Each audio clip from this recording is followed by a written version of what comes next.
మీ అమ్మ ఏమన్నా తిట్టిందా? దాసోళ్ళు ఏమన్నారా? నిన్న రాలేదు బిడ్డ ఎందుకు వచ్చినామన్నది.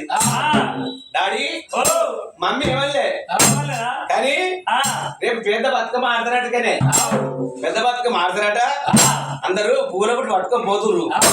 నేను పోతా అంటే అమ్మ నాకు సెలవులు ఇయ్యలే. సెలవులు బిడ్డ సెలవులు సెలవులు ఇయ్యలే. మీ నాయన మంచోడు కాదు, మీ నాయనతో సెలవులు తీసుకుపోమన్నది. నువ్వు అమ్మంటే నేను పోయి పూలు తెచ్చుకుంటా, బతుకమ్మ వేసుకోను తండ్రి. బతుకమ్మ వేసుకొని నేను ఆడలే ఆడుకుంటా.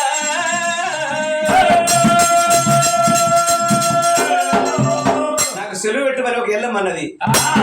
అయ్యో నా బిడ్డకి తెలియాడ మార్గం చూద్దామని గుర్తున్నది. నా బిడ్డ 12 ఏళ్ళ బాలైంది. సరే బిడ్డ మంచిగా పోయి మంచిగా రమ్మన్నాడు. దాసల దగ్గర పిలుచుకుండు. దాసి బిడ్డలారా, నా బిడ్డ రేటుకి వెళ్ళమా వస్తున్నది, ఇష్టం వచ్చిన పూలు తెప్పిరి. నా బిడ్డ కూడా మీతో బతుకమ్మ ఆడుతుంది చెప్పి శంకరుడు అన్నాడు. సరే మంచిదా